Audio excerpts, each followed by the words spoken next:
Right. Good afternoon, everyone. We are going to get started in about 2 minutes. Sorry for the delay. We were troubleshooting some tech issues, but I think we got it squared away now. We're going to get started in a few minutes.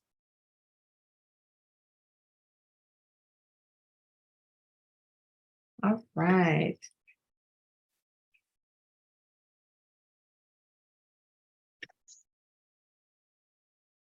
Okay. All right, Kathy, are you ready? I am ready. All right. Good afternoon again, everybody. My name is Arcelia Hurtado, and I'm the Director of Policy and Training for the Prosecutors Alliance of California. And this afternoon, our trainer is Kathy Phelps, and I'm going to turn it over to her to get us started and introduce herself. Kathy? Hello, everyone. I'm Kathy Phelps. I'm sorry you didn't get my bio, but I am the Executive Director for the Center for Trauma and Resilience in Denver, Colorado. I've been the director here since 2002. We provide services to a broad range of crime victims, from purse snatching to homicide. We also offer somatic practices, so we offer trauma-sensitive yoga, we offer Reiki, we offer auricular or ear acupuncture.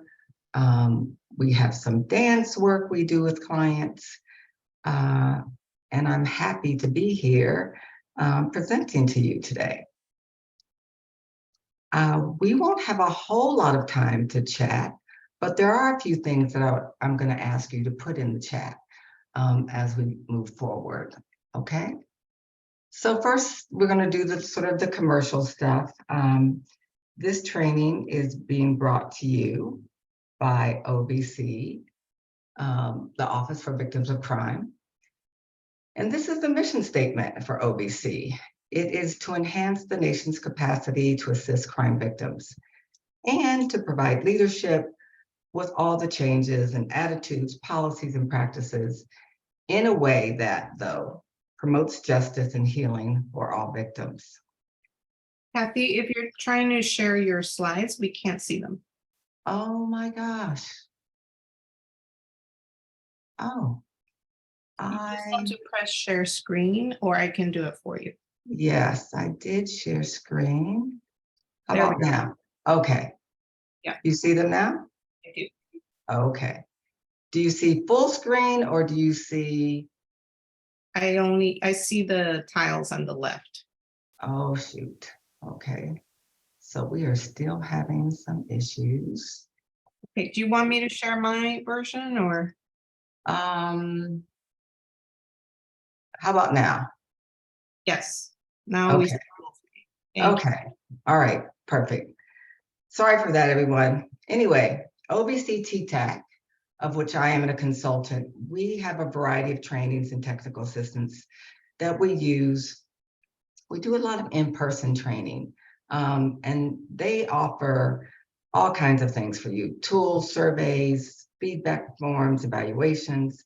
They're constantly asking for evaluations. So at the end of this presentation, you'll also have a chance to do a little evaluation, and it helps us move forward and offer best practices and promising practices for people in the field. And lastly, this is the slide that talks about providing trainers, conducting needs assessments for organizations, developing advocacy programs that will ensure equal justice for victims and produce a positive, sustainable impact. Okay. All right. So the commercial is over. And here are the objectives of this training: to understand the emotional and psychological responses to homicide. We're going to talk a bit about how to assist survivors over the long term following the notification of a homicide, a little bit about how to prepare and support a survivor through the legal system and the trial process. And then we're going to spend quite a bit of time on identifying stressors and ways that we can serve you. Since you are the victim service professionals, we want to help you cope with stress and build resilience. So, who's in the room? I would like to know, not necessarily your name, but the organizations that you represent, maybe a group, a company. Let's share with us who's in the room. And you can put that in the chat. Wow, we've quite a few people today. All right. We have some victim service folks. All right. Fair housing. Wow, DA's offices. Welcome, everybody. Justice Integrity Unit, love that name. The YWCA.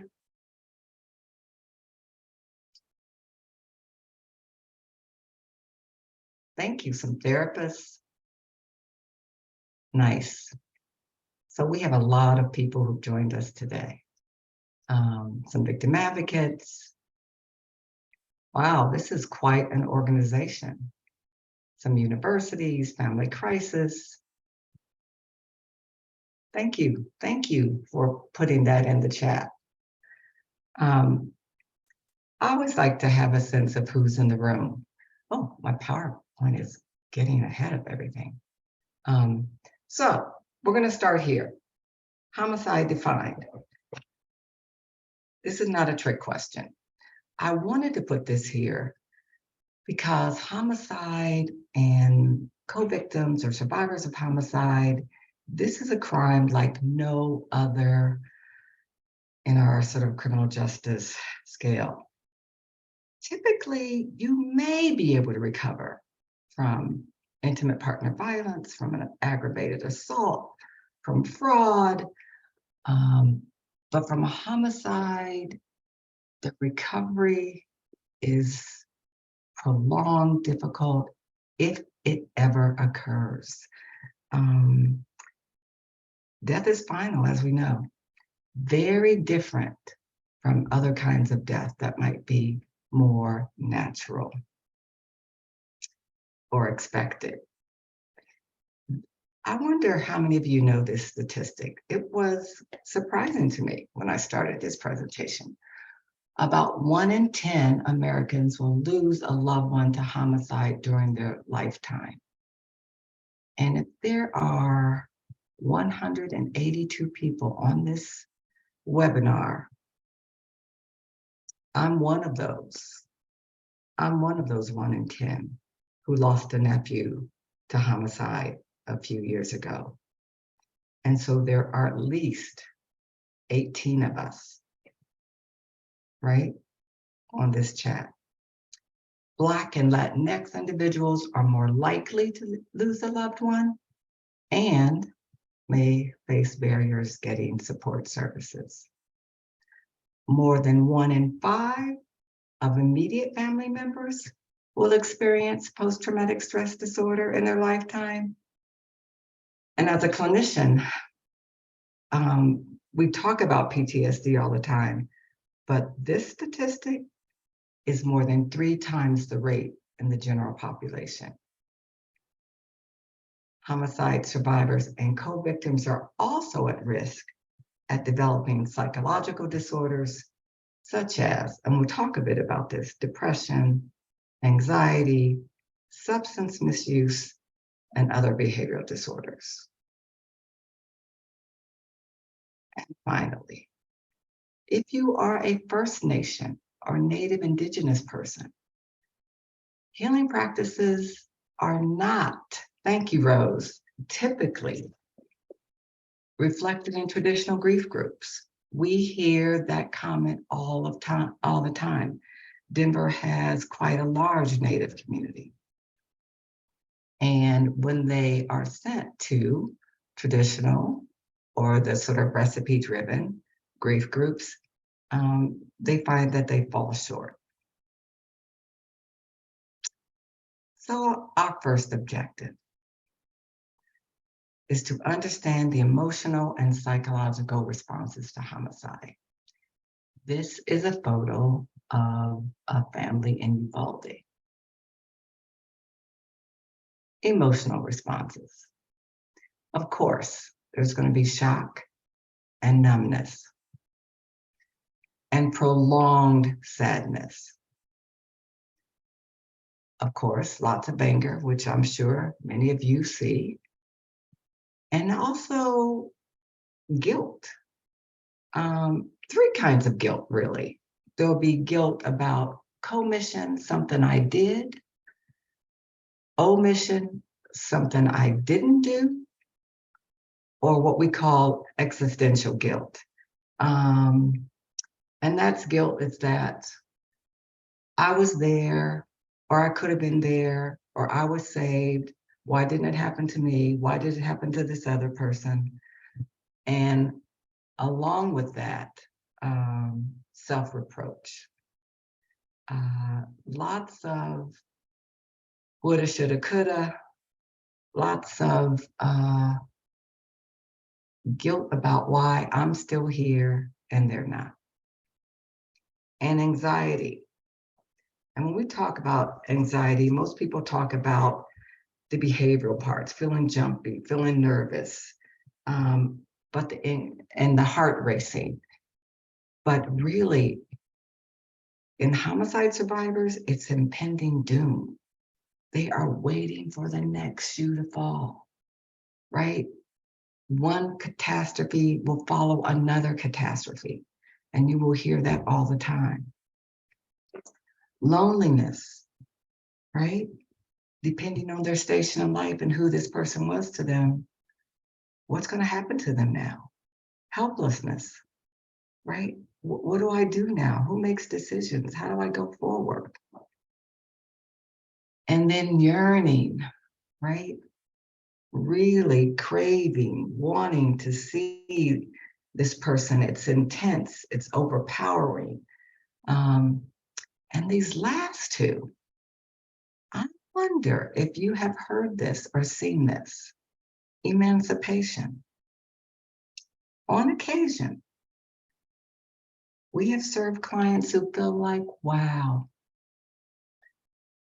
because of their life choice, they were freed. They were, God, somebody divine stepped in and emancipated them from their suffering. Sometimes we have seen it in hate crimes, where the survivor said, well, because of their religious choices or their life choices, this is what happened to them. It's not often, but on occasion, we also hear people say that they are relieved that the divine stepped in and took matters into their own hands. And sometimes those of us who work in the field are shocked by that. But I wanted you to know that it's not unusual. Any questions about that? Does anybody have anything they want to share? Have you seen or heard that before? Okay, I'm going to keep moving. Cognitively, what are they thinking? What's happening? Mostly disbelief and denial, right? That goes beyond shock, right? Shock is typically an immobilizing emotion where everything just sort of freezes. But then when the tension and anxiety starts, it's like, oh, disbelief, denial, this couldn't happen. Maybe I should wake up. Maybe this is a nightmare. And of course, lots of confusion about the timeline, about the person who commits this assault.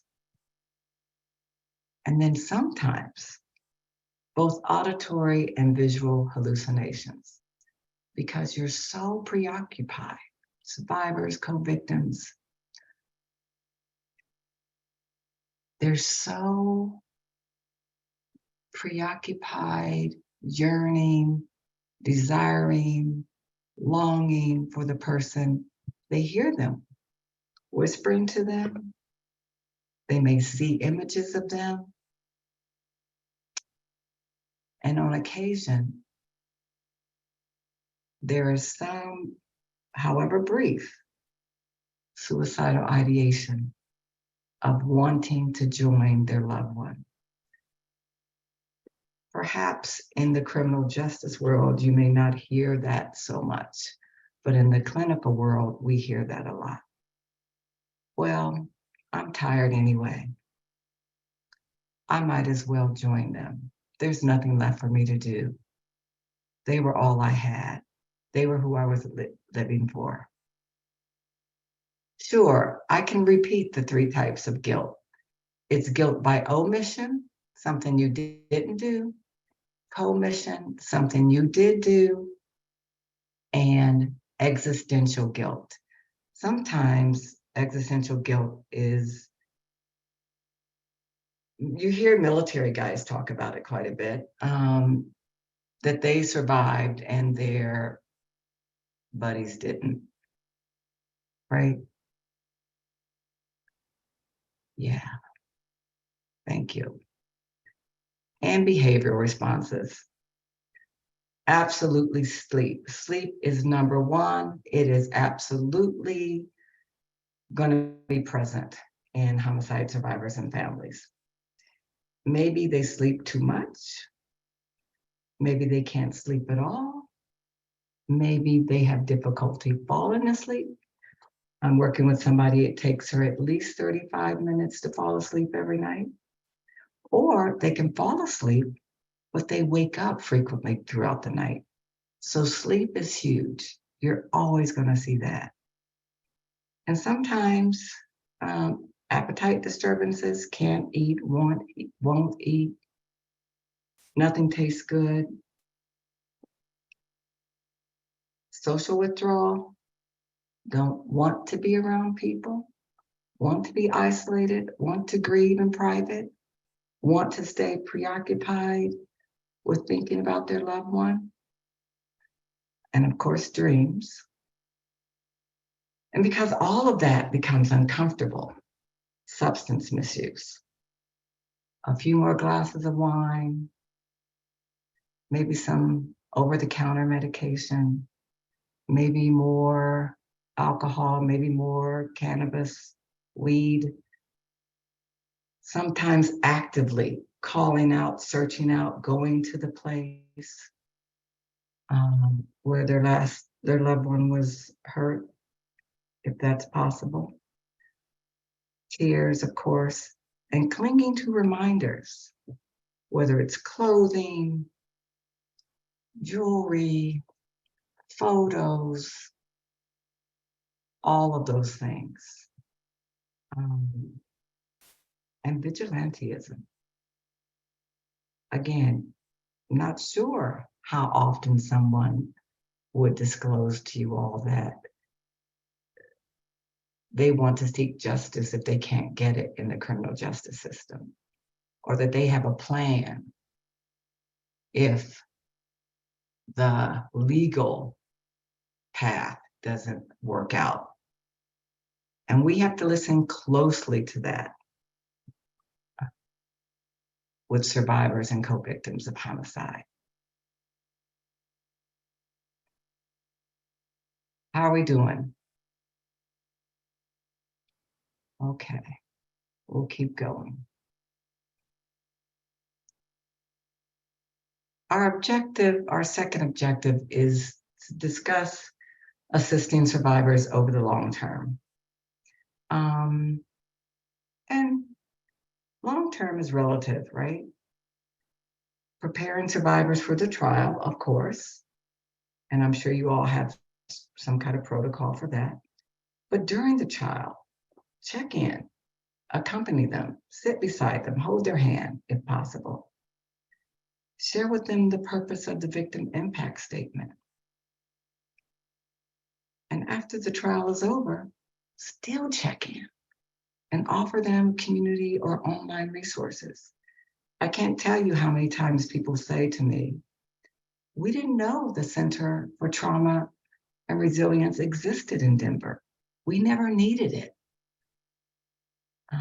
So they'll not be familiar, they probably won't be familiar with resources in the community because they haven't ever needed them. And also, you'll need to prepare them for lack of closure because almost 100% of the time, if there's a trial, if there's a verdict, if there's a sentencing, it won't be enough. It's not quite enough.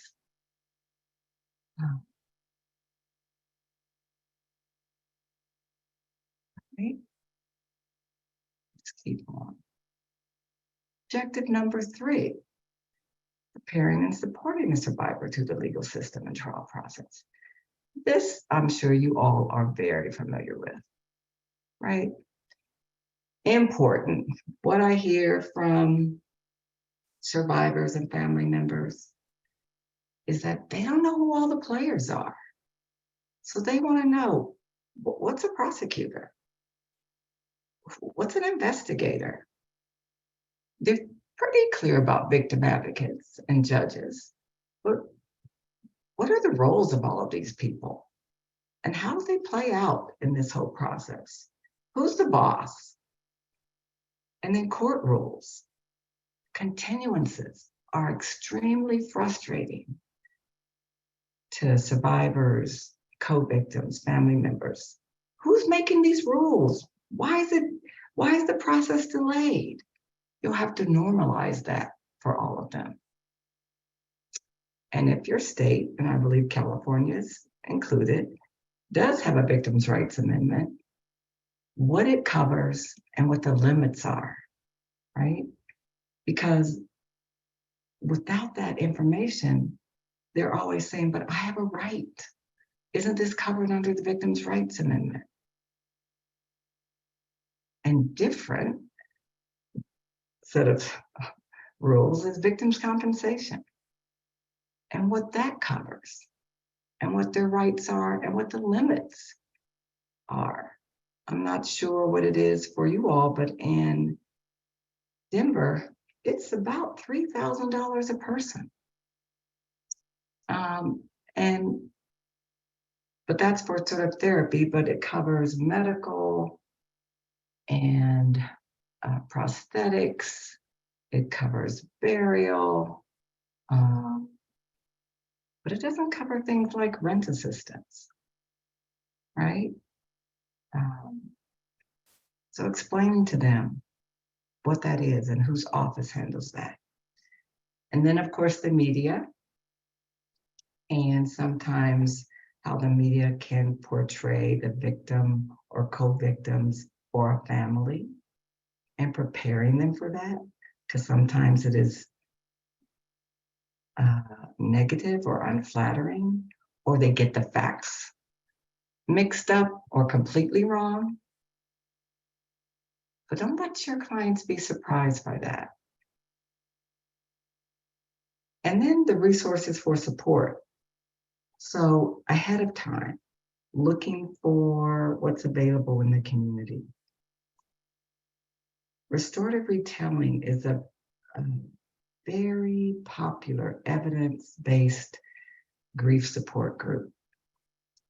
Very different from Parents of Murdered Children, which has a long history and it's about 30 years old.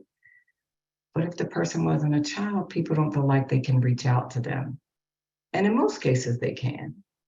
But there are other groups like Families of Survivors, and I'm sure a lot more in your community. It looks like we have a couple of questions, but no, people are just letting me know that they're here. Okay. So that was a pretty quick summary. And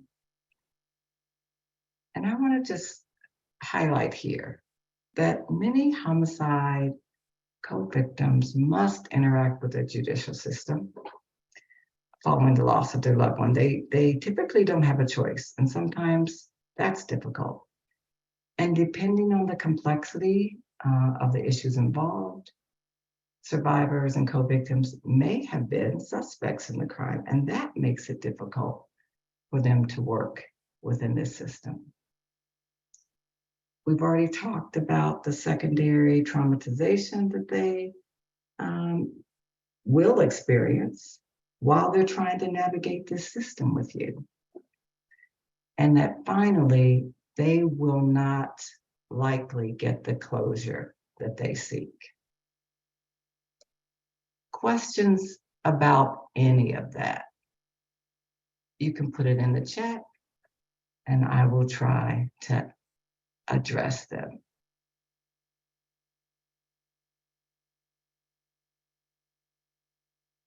I see somebody just joined late, and I believe that you'll have a copy of this PowerPoint. So, and you can reach out to me. I'll make sure that you get information if I can be helpful with that.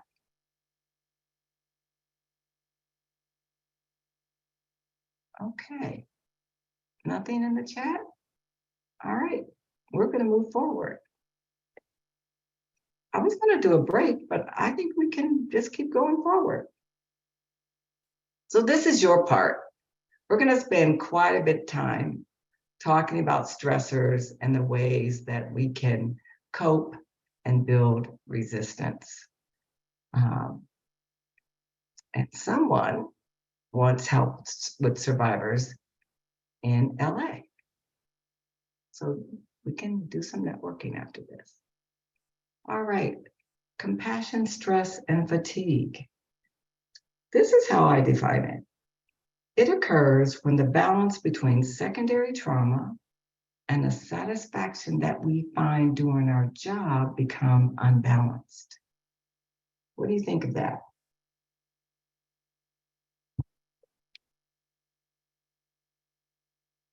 This is the model of the compassion fatigue process. It was developed by Charles Figley, who's sort of coined the term compassion fatigue. He was a veteran.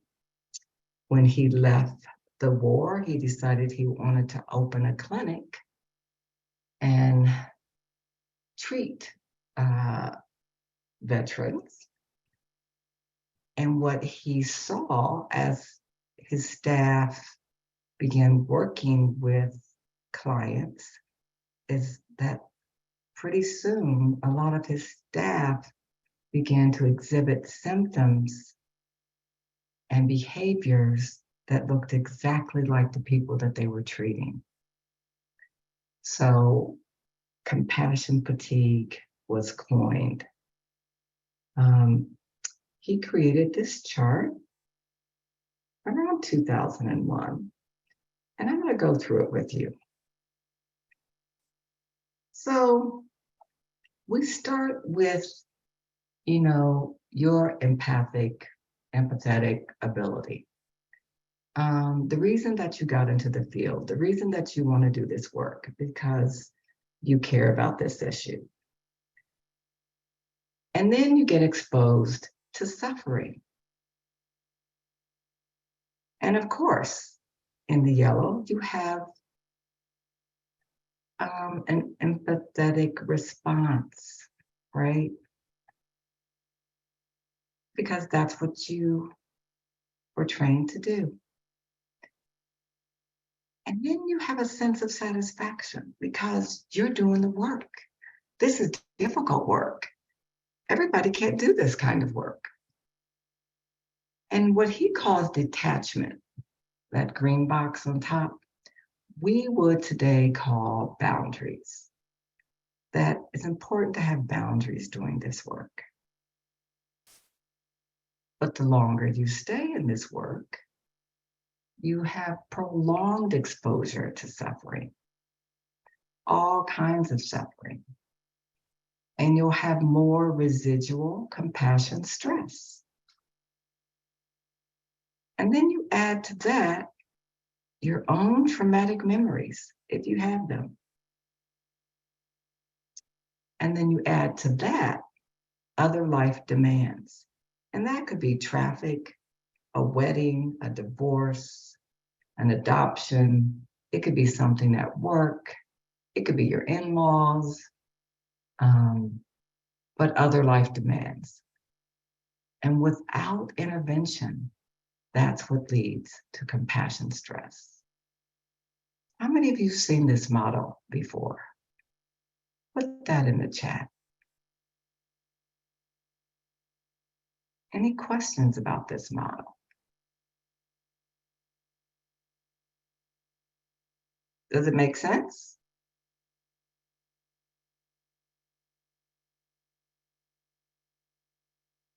Oh, okay. Thank you, DeWanda. You've seen it before. Okay. I'm glad a few people have. Some people haven't. Good. Well, you'll get a copy of this.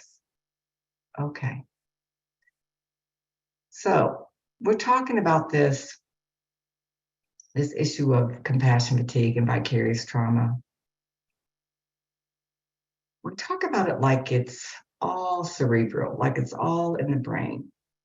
But quite frankly,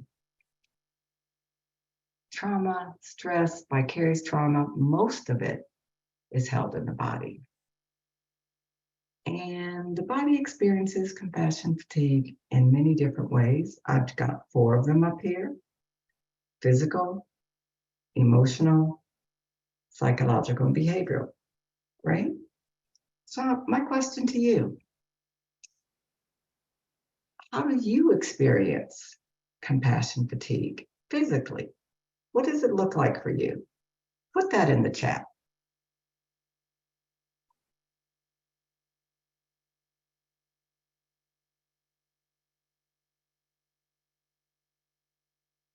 Guilt, physically. We're talking about physically now. Lethargy, right. Stomach pain, that's it. Yep, a lot of fatigue. Yep, a lot of fatigue, neck tension, loss of sleep. Right? Yep. I like it. Yes, these are all right on.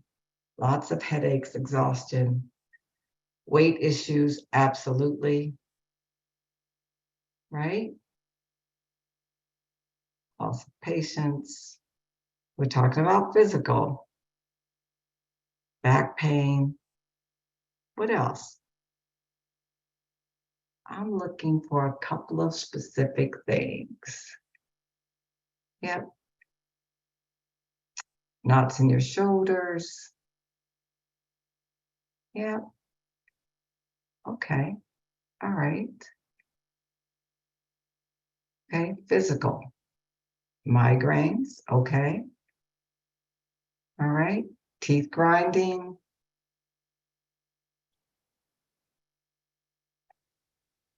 Okay. All right. Let's see. Let's see what's up here. Nausea, shaking, sleeplessness, trouble breathing. I saw that in the chat. Weight issues. I have sort of an anecdote we have in Denver is that for every year we spend in this field, we gain 3 pounds. Right? If we're not paying attention. Headaches, saw that in the chat. Chest pain, backaches, hyperarousal, right?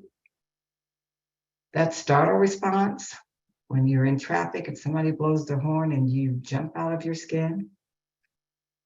Generalized pain, I saw a lot of that. Just not feeling good. You don't know what's wrong, but you just don't feel like yourself. And increased blood pressure. Okay. Look familiar?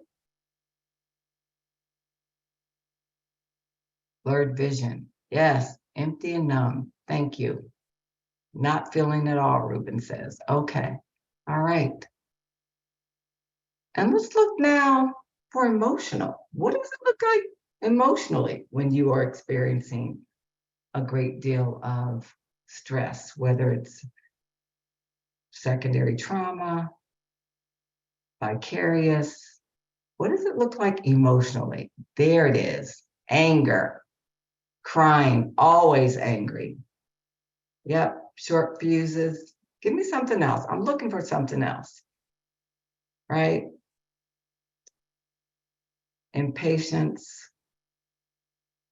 burned out and indifferent. I like that. Yes, numb. Yes. Apathy. Okay. Yep. Emotionally burned out. Okay.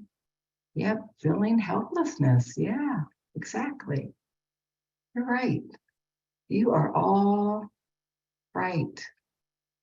Nothing to look forward to. Thank you, Betty. Yes. Yep. I see the word overwhelmed in there. Yes. That's it. That's it. Let's look at what we have up here. Anger and irritability, anxiety, mood swings, denial. Denial's here too, but not that the event happened. And I had a therapist tell me once that denial stands for don't even know I am lying. You might want to write that down. It's more like minimizing what you're experiencing. That is not a big deal. Depression, fear. I didn't see fear in the chat, right? But fear is a big one. Guilt, not doing enough, doing too much. And number 8, overwhelmed, right? I call that the second big O. You know what the first big O is? The second big O. Sadness. And there's shame, right? What's that about? Why are we feeling shameful? Lack of interest and indifference, I saw that. And numbness, right? What I want you to know is that all of these manifestations are predictable, that they're normal, that recognizing them is half the battle. Okay? There's a couple things in the chat I will address. Right. We think we should not feel these things. That's right. That's right. And we do, and we don't talk about them. Right? That's what's happening. Okay. All right. We're going to keep going because I want to know now about how you behave. How do you act? What's your behavior when you're under a great deal of stress?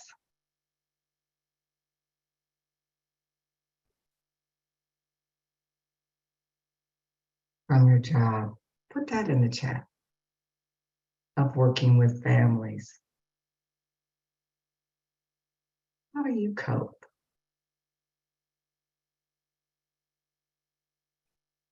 How do you behave? What do you do? I see it in there. Can't get out of bed.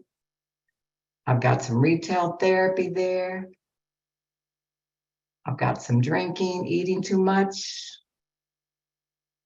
Yep. Shutting down, withdrawing, silent, walking by the water. Okay. Ignoring family and friends. Doom scrolling. Okay, Deanna. All right. Yeah. I'm looking for something. Yes. Wanting to sleep. Okay. Heartbeats fast. Feeling losing control. Okay. All right.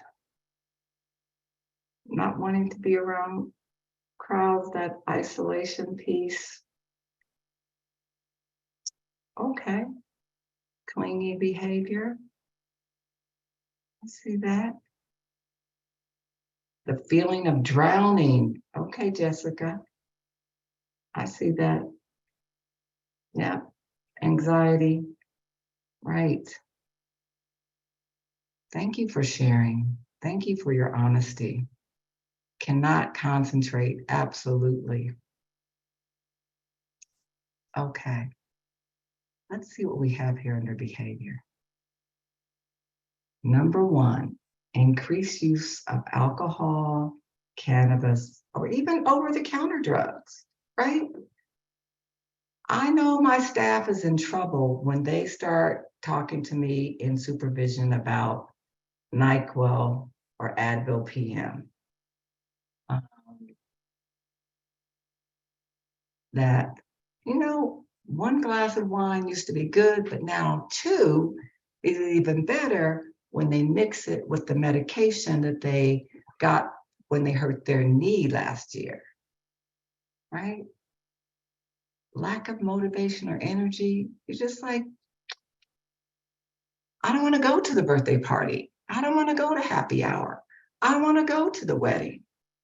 I will just go and buy a gift certificate and send it. I don't even feel like shopping. Over under eating, saw that in the chat. Absolutely. Difficulty forming relationships. The only people you know are the people that you work with.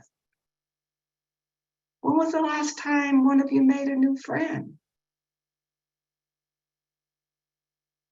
How do you cultivate a friendship outside of the world of work?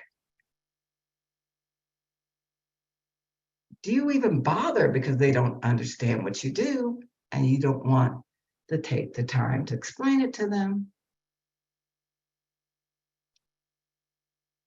Sexual dysfunction is here, not wanting to be touched. Intimacy is a challenge. That's that social isolation, just wanting to go home, shut the door and be by yourself. That withdrawn, not participating, not caring. And aggression. How does that show up? It may show up in road rage. Get out of my way. I'm important. I've got somewhere to be.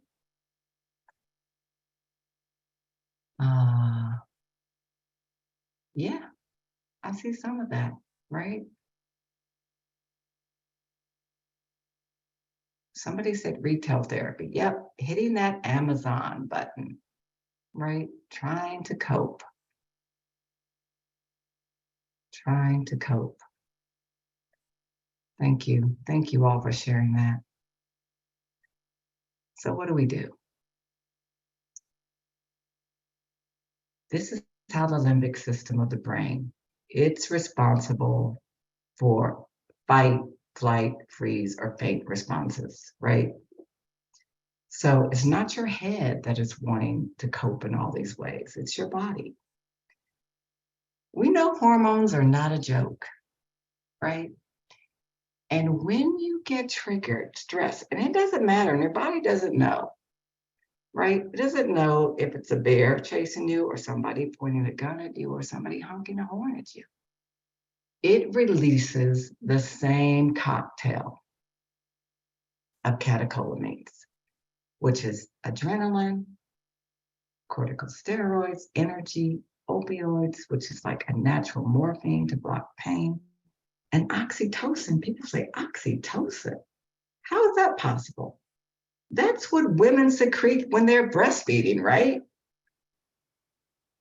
Well, if you sometimes notice a smile on someone's face that feels kind of inappropriate, or somebody giggles inappropriately, that's what's happening.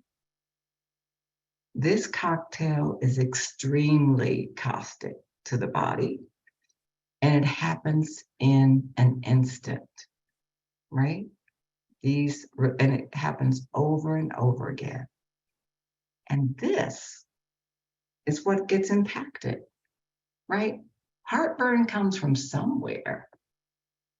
The rapid breathing, the insomnia, the big one, the weakened immune system from having this cocktail course throughout the body.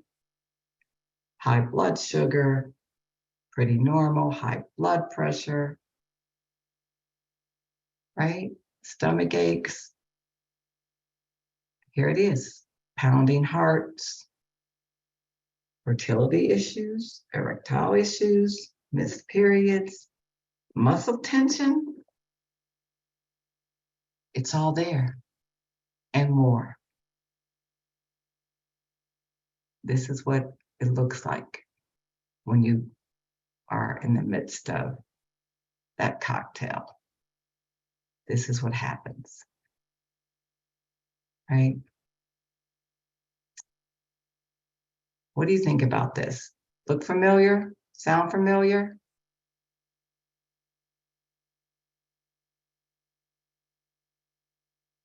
Okay. Major factors contributing to compassion, stress, and fatigue.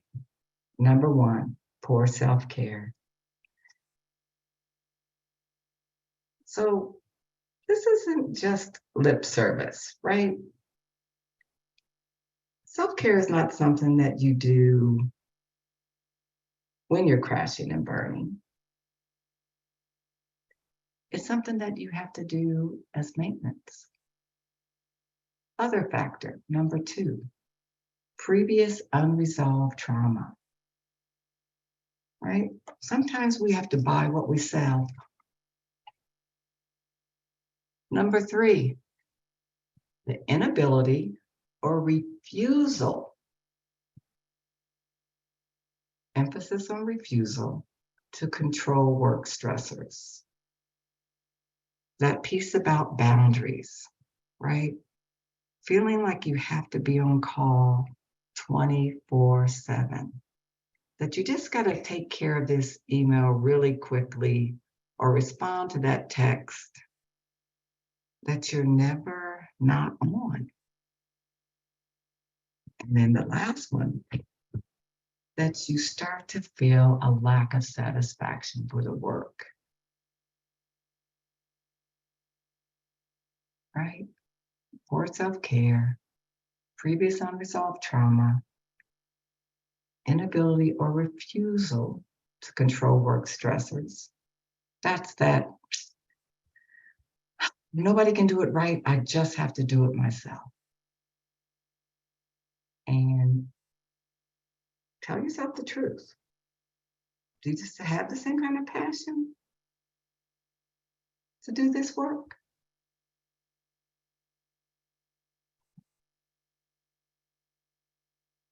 Now, how does it show up for you in your relationships with your clients, with colleagues, with family and friends? How does it show up? And my big question for you, too bad I'm not there in person, we could do this in small groups, but what has it cost you? I want you to put that in the chat.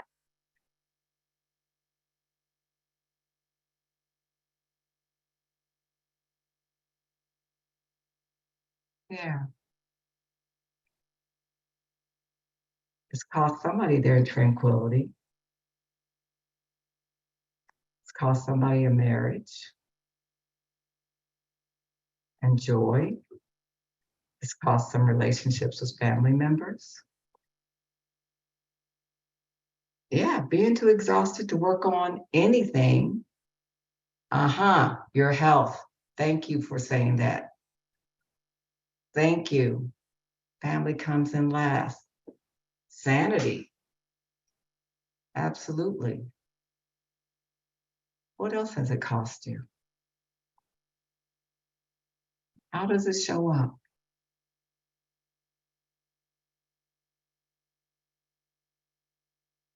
Lack of quality time. Right. Absolutely missing intimate time with family. Absolutely. Right? What about your sense of creativity? What about your dreams? Uh-huh. Maybe you have to leave the job. Yep. Sometimes.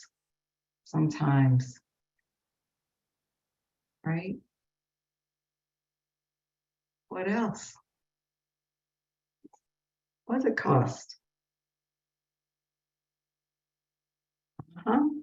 Faith sometimes gets in there. It gets challenged.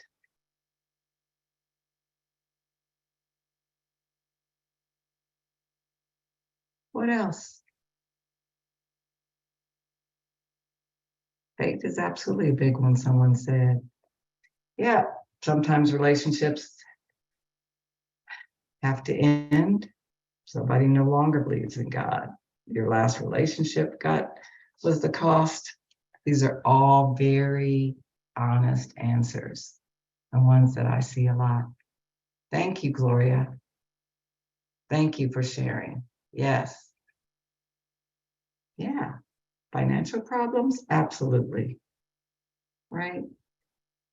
Trust? Thank you. Right? Hope? I appreciate you sharing that. Thank you. Thank you for doing that. No longer a believer. Right. Okay. Yeah. Thank you. Weight gain, overwork, lack of trust, inability to connect. Right. Or reconnect. Thank you. Thank you for sharing. I appreciate it. All right. But why is it that some people can bounce back after experiencing trauma, even vicariously, and others begin the downward spiral? What is that? What is that? Any ideas? What do you think that is? Somebody has a therapist. I love that. Seeking help. Yep. Support system. Yep. There you go. Practicing self-care. Everybody is different. You're right. That is key. It's different. What works for you may not work for somebody else. That's exactly right. Right. Surviving, trusting the process. Yes. Volunteering to help with reconnections. Good for you all. Right? Protective factors. Yeah, what are those protective factors? Let's look at those. Right? Let's look. Resilience. We're going to define it. We're going to talk about some characteristics of resilient people. And we have a little bit of time. We're going to talk about some ways to build resilience. Okay? Let me just say this before I do the next slide. It's a practice. It's all a practice, right? It's a skill set that we learn.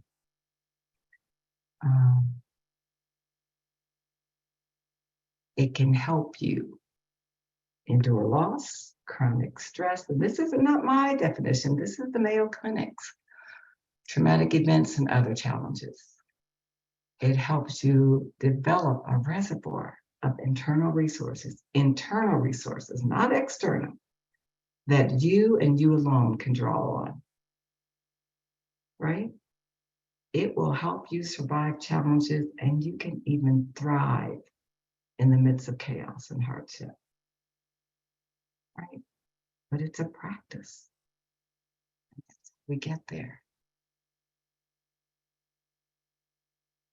These are the 6 commonalities. This is what the literature says of resilient people. That they have support, real support. That when you call, they come. No ifs, ands, buts about it. I say I have 2 people in my life, and they're not family. That if I was stranded in, let's say, South Africa or Kenya, where I was last year, and I lost my ID and I was out of money and I called them, they would come and get me. That's the kind of support we're talking about. The expectation for success, right? That you know it's going to work out. You believe it. That you participate in the process. You're not a bystander, right? You participate in it. And that your other bonds are positive, not negative bonds. Think about that. Not bonds where you feel like you give everything and you get a little back. That you have great boundaries, right? With everyone, loved ones, work colleagues, good boundaries, right? And communication. That you say what you want, what you don't want. You teach people how to be with you. You train people how to treat you, right? These are the 6 commonalities of resilient people. What do you think about these 6 things? Does that sound correct? Would you add anything different?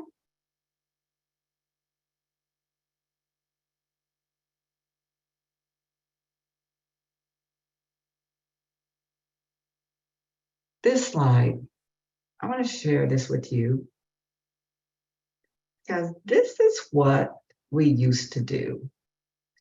This is how we used to cope when we were stressed, when we, whoops, sorry about that, when we were not feeling great.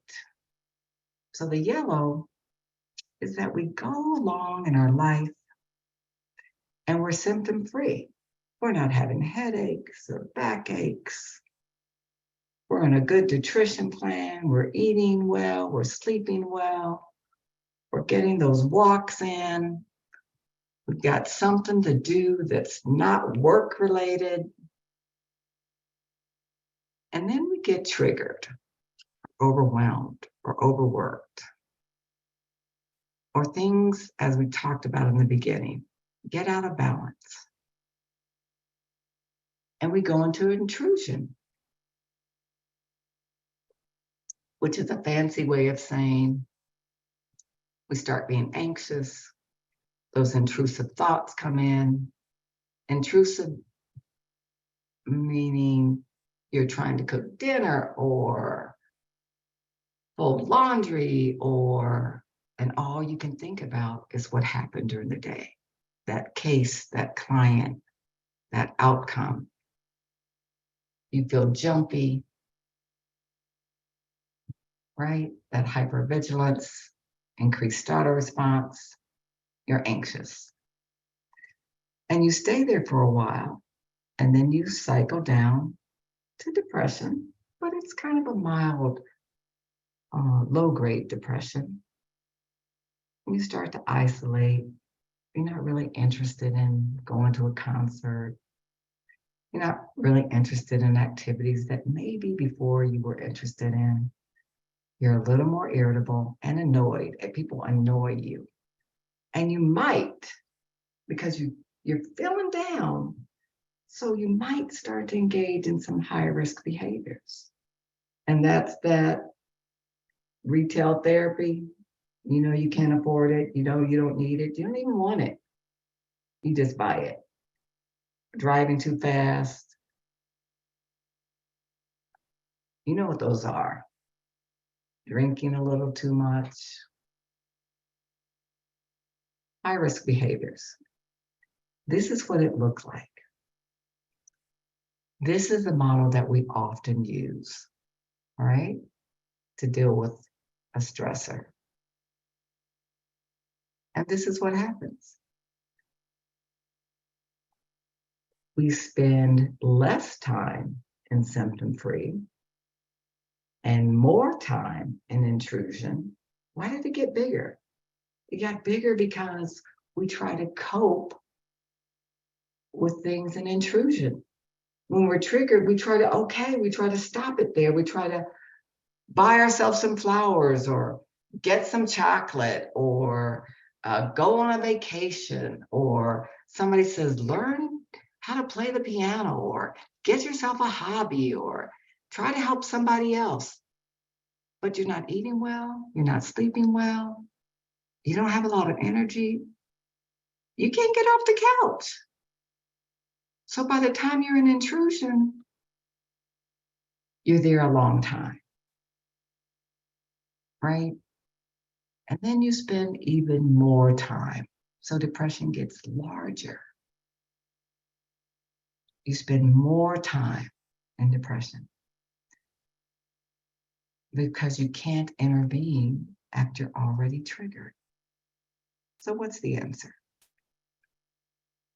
This is what we have found in my agency. And we look like this, right? We're a trauma-serving agency, serving everything from purse snatching to homicide. The only one in the state of Colorado. And my staff looks like this, that most of the time, they're symptom-free. And how do I know?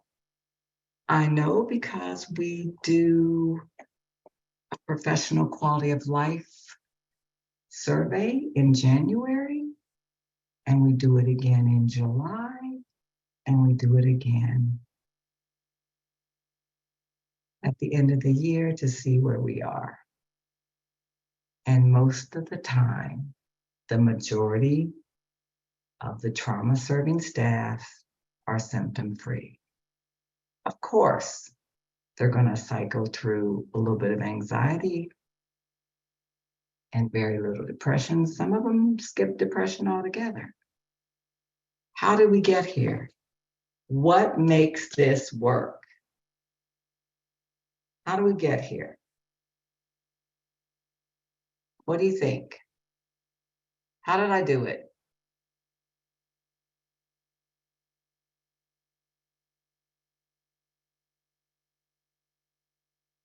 What makes us symptom-free most of the time?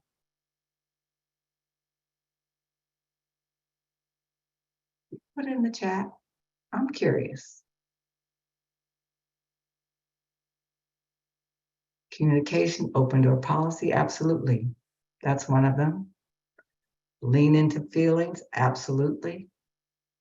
Self-care, you got it. Strong support group, you got it. Yep. Boundaries, all those good things, right?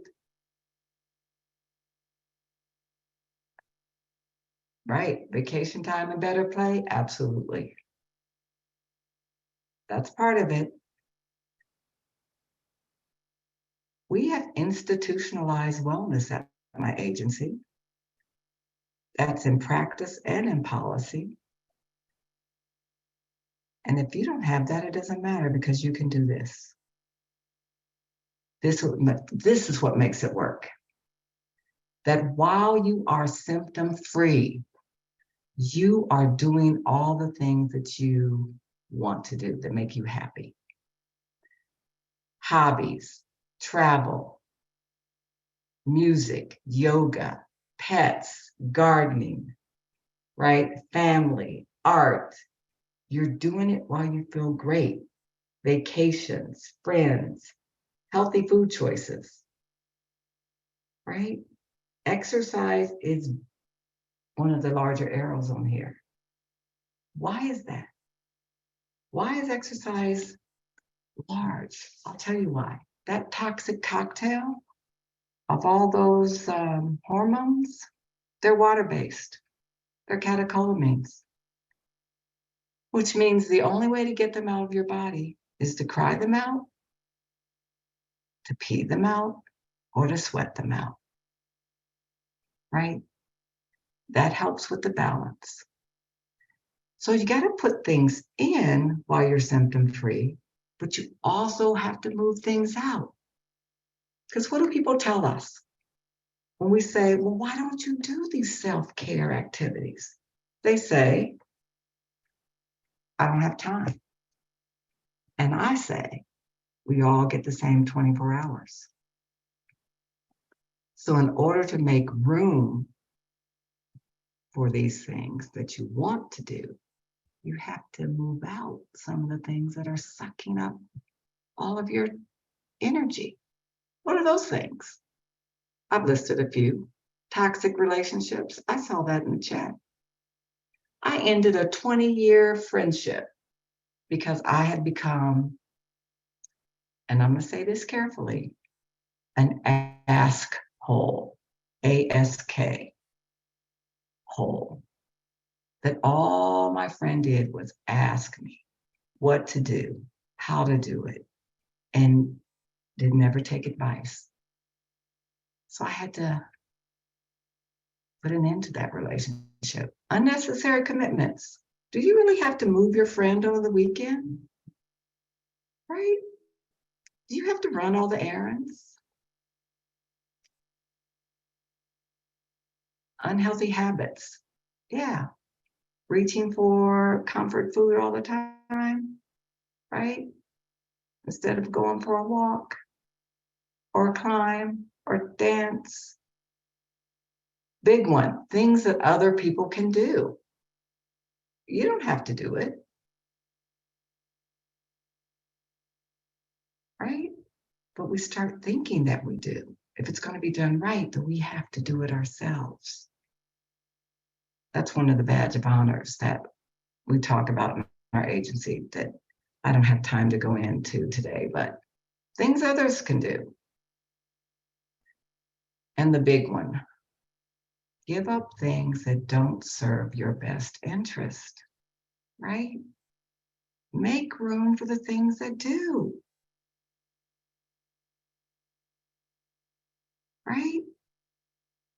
And then you'll stay symptom free a lot longer.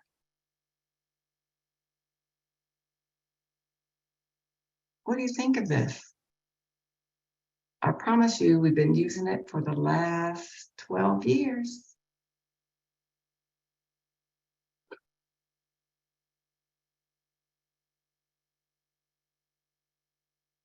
Self-care is work, right?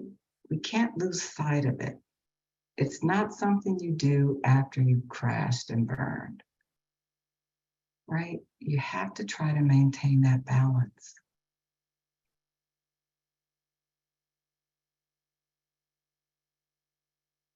What are some of the things you do? That's right, heal the healer, Ruben. Thank you. That's right. It's not magic, and we want it to be. But if it was something in a bottle, we'd all have a drink. We'd all have one, right?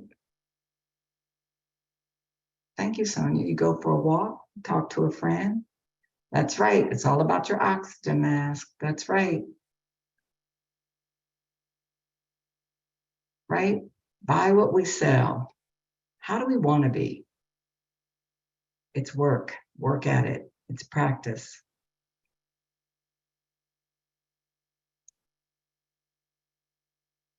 I'm sorry we don't have time to create self-care plans, something that we do at my agency. But I thought that I would share with you something that you could do and that helps lift depression and puts the brain into a meditative state. And it's evidence-based, and that's mandalas. Mandalas are these kinds of things. They are free on the internet. You can download them and you color them, right? 15 minutes increases mindfulness, calms the physical body. You can put all kinds of colors together. You don't have to be perfect. The lines are already drawn for you. We give out packets of these to clients with coloring pencils. I think we have a 12 pack. I at home have like, I think 88 colors, but 15 minutes, I promise you. When I did a workshop with a group in Seattle, prosecutors, law enforcement, probation, parole, I said, I'm not going to take the mandalas. I'm not going to take the coloring things. They won't want to do that. Everybody in my office said, oh, you better take them. I took them. They wouldn't stop coloring. They're like, this is the best thing that I've done for myself in a long time.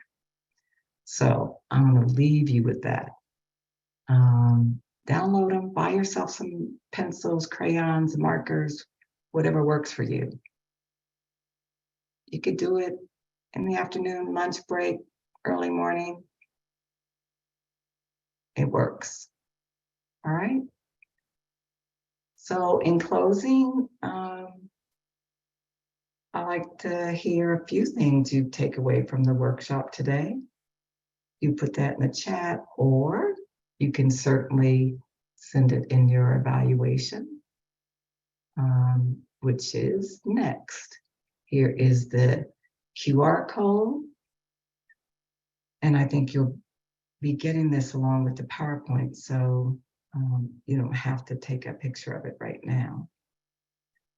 But let me know your thoughts or any questions that you may have, because it was a pleasure to do this almost 90 minutes with you.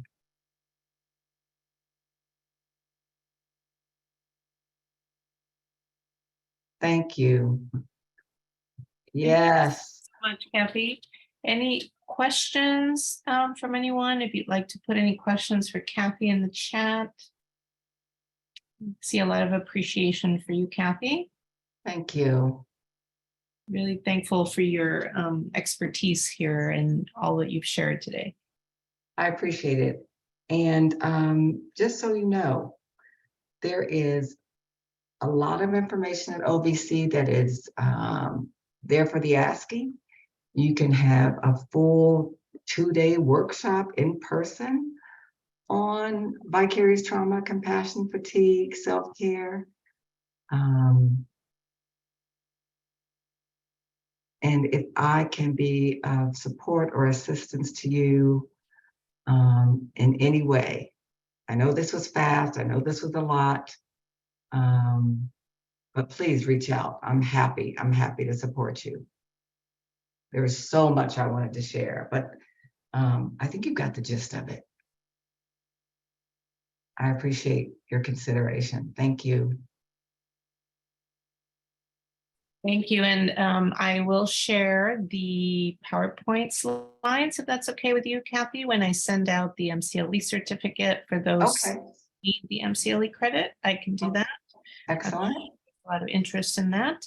And until next time, everyone, have a good rest of your afternoon. And again, thank you, Kathy. Thank you so much. I appreciate you all. Bye-bye.